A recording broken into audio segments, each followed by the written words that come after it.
This episode is brought to you by Accenture. When your advertising operations fall out of sync, everything else follows. Spotify and Accenture are working together to reinvent the rhythm of ad sales, using automation, analytics, and smarter workflows to simplify campaign delivery and access better data across the business. The result? Less time spent on operations, more time connecting brands with the moments and fandoms that matter most. Learn more at accenture.com/Spotify. When you need to build up your team to handle the growing chaos at work, use Indeed Sponsored Jobs. It gives your job post the boost it needs to be seen and helps reach people with the right skills, certifications, and more. Spend less time searching and more time actually interviewing candidates who check all your boxes. Listeners of this show will get a $75 sponsored job credit at Indeed.com/podcast. That's Indeed.com/podcast. Terms and conditions apply. Need a hiring hero? This is a job for Indeed Sponsored Jobs. C'est Steph de Ponycorn et j'ai expérimenté pour vous la vie de célibataire en 2024, exactement 2023-2024. Je suis restée 2 ans célibataire après avoir été mariée pendant presque 10 ans, 8 ans exactement. Et j'avais envie d'en parler dans ce podcast parce que, faut se le dire, on se pose tous une question. Célibataire, on vit sa best life ou au contraire, c'est le chaos? Alors ça va dépendre des gens, mais moi j'ai envie de philosopher et puis de débattre un petit peu sur cette question. Donc c'est parti dans un nouveau podcast, célibataire, best life ou chaos. Alors pour ceux qui ne me connaissent pas, je suis Steph de Ponycorn, je suis créatrice de contenu sur les réseaux sociaux. Je fais des vidéos humoristiques essentiellement basées sur l'équitation et le monde équestre. J'ai été un petit peu propulsée pendant le confinement un peu par hasard et à l'époque j'étais donc mariée avec un homme qui a partagé ma vie pendant 10 ans et on a été mariés pendant 8 ans. Il a participé avec moi à l'aventure Ponycorn et aujourd'hui c'est mon meilleur ami et ex-mari. On a expérimenté en fin d'histoire de notre couple la relation libre pour justement, paradoxe mais c'est vrai, essayer de sauver notre histoire en allant voir ailleurs. On pensait qu'en étant plus libre, peut-être qu'on arriverait à mieux se retrouver. Erreur monumentale puisque ça a fait tout l'inverse. Et j'ai donc pu expérimenter la relation libre et ensuite le célibat à l'âge de 38 ans. Et j'en ai aujourd'hui bientôt 41. C'est vrai que j'ai pas été célibataire beaucoup dans ma vie, hein. J'ai toujours été en couple depuis l'âge de 17 ans. Et le fait de me retrouver célibataire à presque 40 ans dans un monde où, il faut le dire, les codes ont complètement changé, sont bouleversés, ça a été un peu compliqué. Qu'on se le dise, aujourd'hui, c'est vrai que la relation de couple telle qu'on la connaît, c'est devenu un peu ringard. De vouloir une histoire sérieuse, de vouloir des enfants, de se marier, des choses comme ça devient ringard. Alors qu'on prône la relation libre, le trouble, la bisexualité. Alors moi, j'ai rien du tout contre la bisexualité, l'homosexualité, bien au contraire. Je trouve ça extraordinaire de pouvoir être libre et de choisir ce que l'on veut, mais je trouve aussi que du coup, on ringardise un petit peu le couple classique hétérosexuel qui n'a rien demandé et qui fait sa petite vie tranquille. Et ça peut générer, je trouve, ça fait un petit peu culpabiliser, je dirais, le fait de vouloir un truc tout simple, classique. Le féminisme, en plus, aujourd'hui, prend beaucoup d'importance, ce qui fait que les hommes sont rencardés à un espèce de niveau où ils ne servent plus à rien et puis ils ne savent surtout pas quoi faire. Bref, on n'est pas vraiment là pour parler de ça, mais c'est vrai que j'avais envie de parler de célibat parce que c'est pas forcément une position qui est facile à avoir, surtout en 2025, je dirais, hein. Bon, moi, je ne suis plus célibataire à l'heure où je vous parle, mais je suis restée un petit bout de temps célibataire et j'ai pu expérimenter ce que c'était. Et je trouve que il y a vraiment un contraste entre vivre sa best life en tant que célibataire et vivre le chaos avec des relations qui ne sont pas forcément saines. Et c'est vrai que j'avais envie d'en parler dans ce podcast. Alors on va parler dans un premier temps de la best life quand on est célibataire. Moi j'ai découvert célibataire avec mon propre appartement que c'était vraiment la belle vie.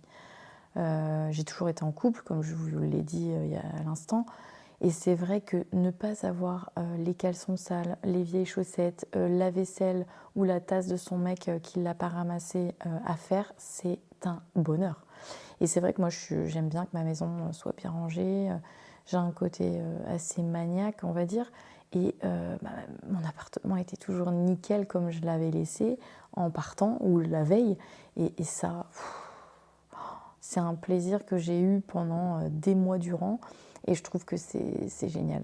Il faut dire aussi, quand on est célibataire, je ne sais pas ce que vous en pensez, mais on n'a pas cette notion de protection ou de s'inquiéter pour l'autre. Et moi, c'est quelque chose que j'ai beaucoup en couple. C'est-à-dire que je vais beaucoup m'inquiéter pour l'autre personne. Je suis très empathique.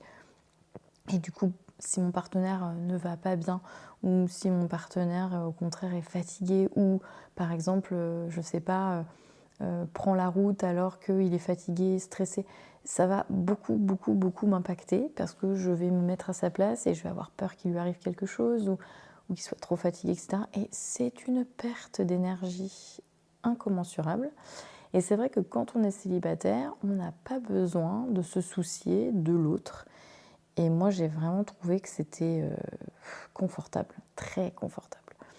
Après, en tant que femme aussi, on a ce truc de on peut faire ce qu'on veut. Alors, pas que j'ai été avec des hommes qui étaient possessifs et jaloux, etc. Je suis actuellement avec quelqu'un qui est un petit peu jaloux, un petit peu possessif, mais voilà, ça reste très très très soft. Mais c'est vrai que j'ai jamais été avec quelqu'un de possessif et de jaloux à outrance, ce qui fait que j'ai toujours été assez libre, mais j'ai toujours eu la notion aussi d'appartenance, donc de femme qui appartient à un homme. Alors ce qui est complètement con, hein, vous allez me dire, parce que personne n'appartient à personne. Mais pour moi, dans ma tête, c'est un peu ça. J'étais un peu éduquée comme ça. Quand on est en couple, on appartient à son partenaire. Donc on se doit de ne pas faire n'importe quoi, de faire le plus de choses avec son partenaire, etc. Et moi, ce qui me pousse à m'oublier, c'est mon plus gros défaut en couple. Je m'oublie. Et je crois qu'il y a beaucoup de femmes et d'hommes qui sont dans le même cas que moi, où lorsqu'ils sont en couple, ils ont tendance à s'oublier et faire tout par rapport à l'autre, en fonction de l'autre et avec l'autre. Et c'est vrai que moi, quand je me suis retrouvée célibataire, j'ai découvert ce que c'était que de faire des choses que pour soi, sans penser à l'autre. Et j'avoue que c'est quand même extraordinaire. Et c'est vrai que du coup, cette période de célibat, ça m'a appris justement à, lorsque je me retrouverai en couple, c'est ce que je me disais à l'époque, je ne voudrais pas m'oublier de nouveau. Donc ça m'a appris quelque part à prendre soin de moi, à me retrouver moi, à penser à moi. Et ça, c'est des choses que je faisais très peu avant. Comment dire, je me suis jamais empêchée de faire mes loisirs, etc. Mais c'est vrai que je pensais beaucoup, par exemple, un exemple tout bête, une sortie entre copines. Lorsque j'étais en couple, je m'empêchais, mais mon conjoint ne m'empêchait pas du tout, hein, c'était moi qui m'empêchais de sortir en soirée copine ou faire une soirée avec une copine ou des trucs comme ça. Ce qui fait que je ne faisais jamais de soirée entre copines. Et j'adore ça pourtant. C'est vraiment un truc que je kiffe. Boire un verre avec une copine, aller danser avec une copine, c'est vraiment un plaisir mais immense. Et je le faisais pas. Quand j'étais en couple, j'ai jamais trop fait. En fait, je n'ai pas souvenir de l'avoir fait quand j'étais avec mon ex-mari pendant 10 ans. J'ai jamais fait une seule soirée copine quand j'étais avec lui. Et justement, pour ne pas laisser l'autre personne, pour privilégier les trucs de couple. J'ai envie de vous dire quelle erreur. Parce que quand on est en couple et que l'on s'empêche de vivre pour soi, eh bien, on s'étouffe au bout d'un moment. Et moi, clairement, c'est ce qui s'est passé. Au bout de 10 ans, j'avais plus d'air. J'ai étouffé complètement dans ma relation et j'ai eu besoin de prendre l'air. Donc, c'est vrai que quand je me suis retrouvée célibataire et que j'ai découvert ça, mais c'était presque comme une drogue, quoi. Je me disais, mais c'est pas possible d'être aussi libre, c'est incroyable. Alors que les conjoints avec qui j'étais ne sont pas des personnes possessives. C'est moi-même qui m'interdisais ça, hein, toute seule. Et c'est vrai que j'ai envie de vous dire, c'est un peu con finalement, parce que c'est vrai que on n'est jamais aussi heureuse ou heureux que quand on est libre. Et si on est heureux et on est bien dans sa peau, bien on est encore plus désirable, l'autre a encore plus envie de nous aimer au final. Que si on fait tout par rapport à l'autre, on est éteint, on n'a plus de lumière, on n'a plus de soleil, et c'est ça qui est dommage. Donc c'est vrai que quand je me suis retrouvée célibataire, j'ai découvert cette liberté que j'ai trop kiffée. Et ça m'a donné des infos sur comment serait ma future vie de couple. Si je retrouvais quelqu'un, je voudrais certainement pas qu'on m'enfermait, en tout cas toute seule, de nouveau dans mon couple. C'est vrai que longtemps, quand j'étais célibataire, j'ai attiré les mauvaises personnes parce que je recherchais quelqu'un. Alors c'est vraiment là tout le paradoxe. C'est que j'étais très heureuse célibataire, mais il me manquait véritablement quelqu'un pour partager ma vie. Moi, c'est vrai que je suis une amoureuse de l'amour, hein. C'est clairement une définition qui me va bien. J'ai besoin d'aimer les gens. J'ai besoin d'aimer quelqu'un, j'ai besoin de partager cet amour avec quelqu'un, j'ai besoin... Je suis une amoureuse de l'amour. Bon, moi, j'aime bien les trucs de signe astrologique, je suis Balance. Balance, c'est gouverné par Vénus, la planète de l'amour. Bref, je trouve que pour les caractères, les signes astro, c'est quand même assez révélateur. Et moi, je ne peux pas faire sans un être que j'aime et j'ai envie de partager. Même si j'étais très heureuse célibataire dans ma vie de tous les jours et que je kiffais ma vie comme ça, j'avais vraiment besoin d'aimer quelqu'un. C'est recevoir de l'amour, certes, mais de donner de l'amour, j'ai vraiment besoin. Et c'est ce côté-là qui a fait que The Best Life, finalement, c'était devenu un peu chaos. Et c'est vrai que c'est là tout le paradoxe, en fait, quand on est célibataire, je trouve. Alors, je sais pas, vous avez peut-être pas du tout le même avis que moi, mais j'attirais donc les mauvaises personnes parce que je cherchais quelqu'un pour combler, en fait, cette solitude. Et ce n'est pas du tout la bonne solution. Bien au contraire, j'apprendrai par la suite que, au contraire, il faut se sentir bien seul avec soi-même et apprécier sa propre compagnie, aimer la solitude pour arriver à trouver quelqu'un. C'est hyper paradoxal, mais c'est totalement vrai. Et c'est vrai que quand j'ai réussi à faire ça, je me suis dit, bon, c'est bon, je préfère rester seule. De toute façon, je suis bien toute seule. Bien, c'est là que l'homme avec qui je vis aujourd'hui et qui est pour moi la bonne personne, l'homme de ma deuxième vie, comme je l'appelle, eh bien, il est arrivé, hein, tout simplement parce que j'étais en accord avec moi-même et j'avais besoin de personne. Et c'est quand on a besoin de personne pour être heureux qu'on attire les bonnes personnes. Et c'est vrai que on peut avoir cette espèce de chaos, je dirais, dans une vie de célibat.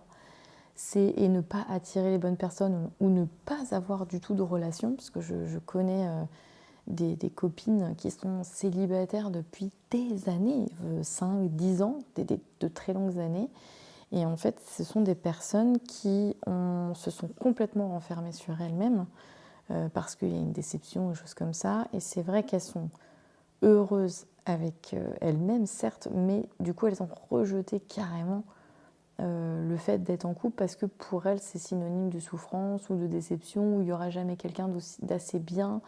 Et ça peut devenir, le célibat, un chaos quand on n'arrive pas à trouver l'équilibre. Après, moi, je dirais, on est dans une société où il faut absolument être en couple et le célibat, c'est bizarre. Moi, je trouve pas ça bizarre du tout, en fait. À partir du moment où les gens sont heureux célibataires, mais qu'ils restent célibataires, en fait. Pourquoi vouloir se mettre en couple ? Pourquoi vouloir se caser dans un moule mariage, bébé, maison, si c'est pas ce qu'on recherche. Et c'est vrai que le fait de rester célibataire, que ce soit pour une femme ou pour un homme, moi je trouve ça très bien du moment que la personne est heureuse. Moi c'est vrai que j'ai pas été heureuse très longtemps célibataire, parce que je suis restée finalement que 1 an et demi célibataire au total. Et c'est assez long pour se rendre compte de certaines choses et en même temps c'est très court, puisque 1 an et demi ça passe très vite. Et c'est vrai que si je peux comparer aujourd'hui entre ma vie de couple et ma vie de célibataire, il y a des avantages et des inconvénients dans les deux vies. Et célibataire, il y avait des vrais avantages. Vraiment, moi j'ai kiffé ma vie de célibataire. Comme je disais, déjà on n'a pas de compte à rendre, on fait ce qu'on veut. on est maître de notre propre image, on n'a personne qui est là pour nous critiquer. Enfin, je dis ça parce que je suis tombée sur des mecs qui critiquaient facilement mon image, qui essayaient un petit peu pas de contrôler mon image, mais de me calmer, parce que je suis quelqu'un de très extraverti en public. Je suis pourtant très timide de base, mais je ne sais pas, c'est peut-être comment ça s'appelle, une défense ou une protection d'être très extravertie, très théâtrale et tout ça. Et ce qui fait que j'attire beaucoup la visibilité, les regards aussi de par mon métier, puisque je suis créatrice de contenu sur les réseaux sociaux, Ponycorn le blog, si vous ne connaissez pas. Et du coup, c'est vrai que forcément, je suis mise en avant, j'ai de la visibilité, les gens me regardent quand je suis dans mon métier. Et c'est vrai que dans un groupe, socialement, je vais toujours être quelqu'un très actif, très dynamique, très extraverti. Et ça peut potentiellement gêner certains hommes plutôt discrets ou qui seraient éventuellement un petit peu possessifs ou quoi. Quoique, comme je disais, j'ai jamais eu trop d'hommes possessifs, mais c'est vrai que j'ai souvent été avec des hommes discrets, je ne sais pas pourquoi, c'est un peu le contraste, mais souvent je suis avec des hommes discrets. Et le fait que je sois extravertie peut parfois déranger, et ça me valait un petit peu des petites réflexions, des choses comme ça, qui faisaient que ça ternissait un petit peu ma façon d'être, et je me retenais parfois d'être moi-même et d'être en mode soleil, c'est-à-dire brûlée à fond. Et je me mettais quelques petits nuages devant le soleil pour me calmer un peu, quoi. Je ne sais pas si vous voyez un petit peu la métaphore, mais bref, ça me faisait un petit peu cette impression-là. Et c'est vrai que je pense qu'il vaut mieux être célibataire que mal accompagné, ou il vaut mieux être célibataire que se mettre en couple pour des mauvaises raisons, c'est-à-dire, je pense à un truc, notamment si vous êtes une femme et que vous voulez des enfants absolument et que vous vous êtes donné une deadline en âge, de se dire je vais me mettre absolument avec le premier venu, un mec gentil, machin, et je vais faire un enfant avec. Non, clairement, je pense qu'il vaut mieux faire un enfant seul que de faire un enfant avec quelqu'un qu'on trouve comme ça et qu'on se dit c'est le moment, il faut y aller. Le célibat, pour moi, c'est pas une fin en soi et c'est pas un mal. Au contraire, surtout quand on est heureux, heureuse. Et c'est vrai, comme je disais, il y a des avantages et des inconvénients d'être en couple, d'être célibataire. Et aujourd'hui, je trouve qu'il y a un équilibre, c'est-à-dire que je ne suis pas plus heureuse aujourd'hui en couple que je ne l'étais quand j'étais célibataire. Et je trouve ça important. Alors certains peut-être vont réagir en disant « Oh, mais si tu dis ça, c'est que tu n'es pas avec la bonne personne ». Eh bien, pas du tout. Justement, je pense que bien au contraire, parce que en fait, je suis restée moi-même et j'ai le même comportement en fait que quand j'étais célibataire. Sauf que bien sûr, je ne vais pas draguer des hommes, bien entendu, mais je veux dire, à part ce truc-là, je suis restée moi-même. J'ai du temps pour moi. Je suis avec quelqu'un qui est très indépendant, très respectueux de mon espace et de mon besoin d'air et d'indépendance. Ce qui fait que je peux avoir mes moments à moi, je peux faire ce que je veux.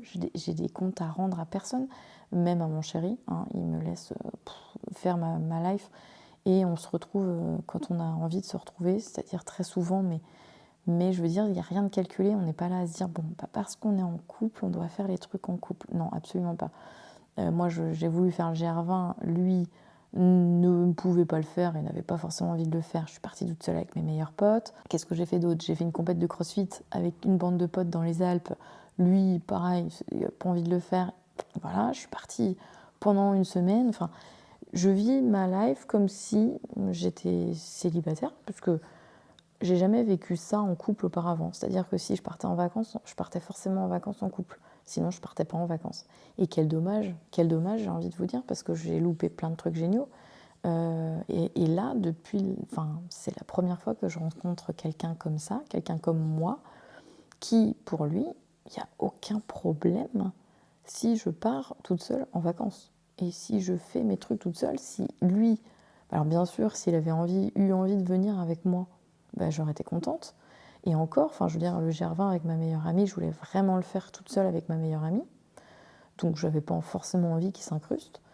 Mais, et puis, je veux dire, on peut faire des petites vacances en amoureux d'un côté, et puis justement faire d'autres vacances en solo, que ce soit lui ou moi. Hein. Et c'est vrai que ça, j'apprécie énormément cette relation pour ça, parce que j'ai pas changé mon comportement justement de célibataire, c'est-à-dire de femme qui se retrouve elle-même sans pression, sans à se dire je suis en couple, alors il faut que je fasse ça en couple. Non, en fait, je fais mes trucs, je suis heureuse, et lui, il fait ses trucs, et il est heureux, et on se retrouve très souvent pour faire plein de trucs à deux, mais on a nos moments à nous. Et ça, je crois que c'est très important. Et quand on arrive à trouver ça en couple, pour moi en tout cas, maintenant c'est indispensable. Alors pourquoi, à part le fait que ce soit quand même vachement agréable d'être célibataire, moi j'ai eu ce contraste d'être en même temps dans le chaos. C'est-à-dire qu'à des moments, je me suis sentie extrêmement seule à en pleurer, à me dire que j'avais besoin d'une épaule pour me soutenir. Il y avait des soirs, c'était souvent le soir. Je ne sais pas si vous, célibataires qui écoutez ce podcast, ça vous fait aussi ça, mais le soir, c'était très dur pour moi.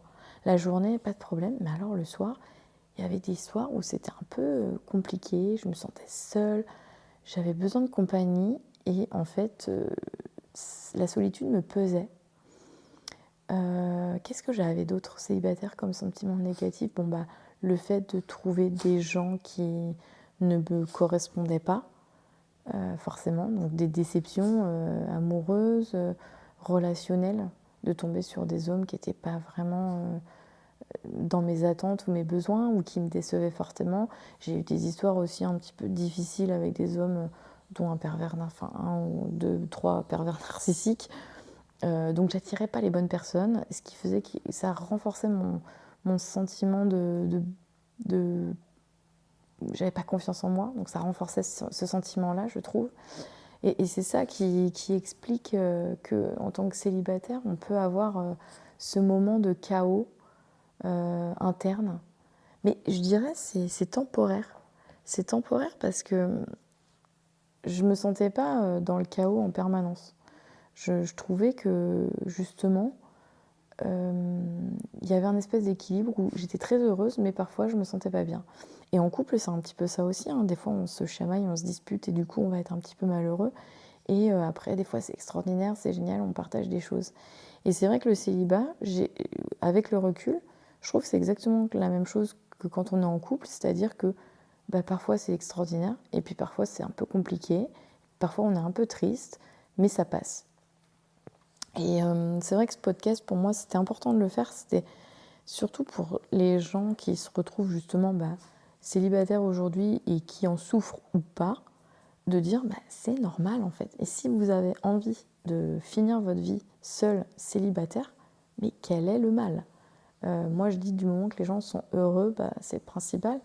Et c'est vrai qu'il n'y a pas... on est en 2025 aujourd'hui, on peut un petit peu vivre comme on a envie de vivre. Enfin, c'est en tout cas un truc que j'espère. Mais c'est vrai que pourquoi être absolument en couple quand on est heureux célibataire ? Et aujourd'hui, c'est vrai que grâce à cette expérience-là, ça ne me fait plus peur d'être célibataire. Alors bien sûr, au-delà de la rupture amoureuse et du chagrin d'amour et du fait que la séparation engendre des sentiments tristes parce qu'on aime la personne et qu'on la perd, mais le fait de vivre seul, c'est quelque chose qui ne me fait plus peur, bien au contraire. Des fois, je me dis, quand mon chéri laisse traîner des assiettes, des tasses ou ses t-shirts ou machin, je me dis, oh, célibataire, j'aurais pas eu ça. Et c'est vrai qu'il y a des très très bons côtés à être célibataire. Et c'est vraiment un mode de vie qui ne me dérangerait pas de retrouver, par exemple. Ça me fait pas peur, bien au contraire. Et c'est vrai qu'avant d'avoir vécu ça, avant d'avoir été célibataire et heureuse célibataire, j'avais peur de la vie seule et d'être célibataire, justement.